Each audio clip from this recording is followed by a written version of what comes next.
As the owner of a Christian mental health group of over 400 women, I've seen many women go from broken to sources of strength for their families.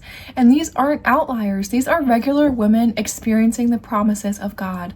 Before God releases a woman into purpose, he often allows her to be broken first. And if that is where you are at right now, this is not the end. This is just the beginning. In this video, I'm going to walk you through the 3 patterns I've seen set apart the women God uses the most. The ones who carry peace through pain, who pray with power and somehow still glow with grace when everything around them is falling apart. So let's get right into it.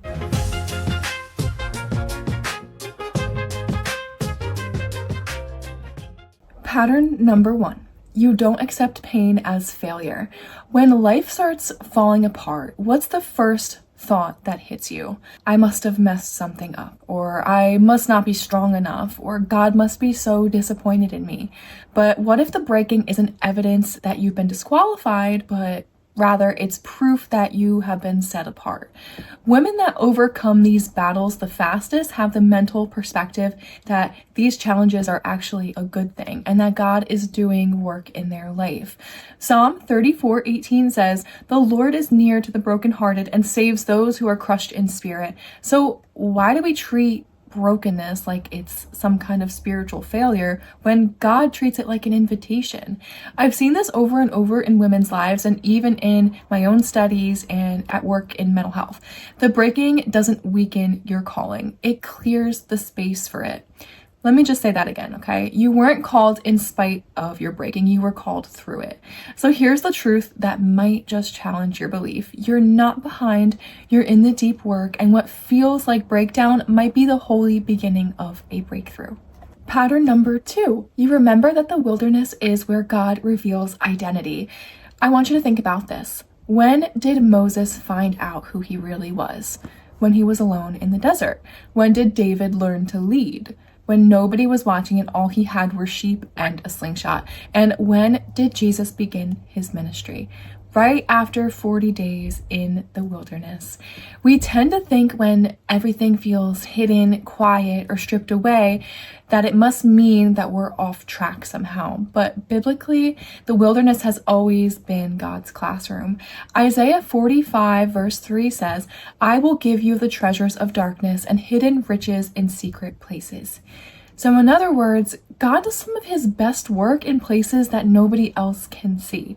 And here's the picture that I want you to hold on to for this.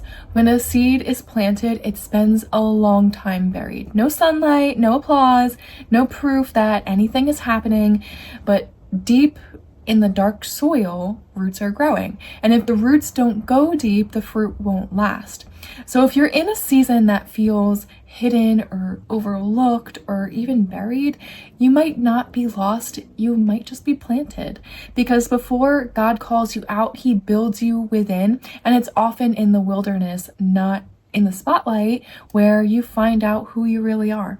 And lastly, pattern number 3, you accept what you won't understand. To me, this is the most valuable shift I see in the women that God uses.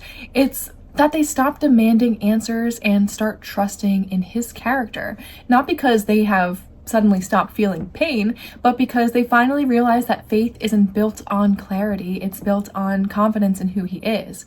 Romans 8:28 reminds us, "And we know that all things work together for good to those who love God, to those who are called according to his purpose." But here's the thing. It doesn't say that we'll see the good right away. It doesn't say that it'll always work or it'll always make sense. It just says that it will work for our good and for his glory. And then when I think about that, I also think about Job, a man who lost everything. His health, his wealth, his family. We remember the book of Job. And even though he cried out and he questioned, God did not give him an explanation for what was going on. He gave him a revelation and it changed everything. There are spiritual realities at work that we don't see. Job never knew about the conversation between God and Satan that sparked his suffering. And still he said, "Though he slay me, yet will I trust him." I've had to walk through that too. There was a time in my life where I felt like nothing was going the way that I prayed for. I was obedient, I was trying, but I was broken. And I remember thinking, God, I just don't understand. But I made a decision to trust him anyway, and you know what? He handled it in ways that I never could have orchestrated on my own. And it's not always the way that I expect, but it's always the way that I need it to be.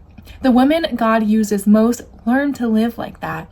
They stop chasing this perfect understanding and they start clinging to a perfect God, because trust isn't proven when everything is clear. It's proven when nothing makes sense at all and you choose him anyway. So if you're watching this right now and you feel like you're in the middle of your desert, I want you to know that God is not done with you. He's not disappointed in you. He is developing you. The women God uses the most aren't the ones who avoid the pain, they're the ones who let him shape them in it. So all you can do today is breathe and believe. Start there, because this can be the beginning of your own amazing redemption story. Let him finish what he started. If you got value out of this video today, then please subscribe. We share practical biblical content every week, and we're on a mission to provide discipleship to over 1 million people, and every single one of you matters. If you're in need of more support, you can find all of our links, including the Christian mental wellness community, in the description below. Bye for now.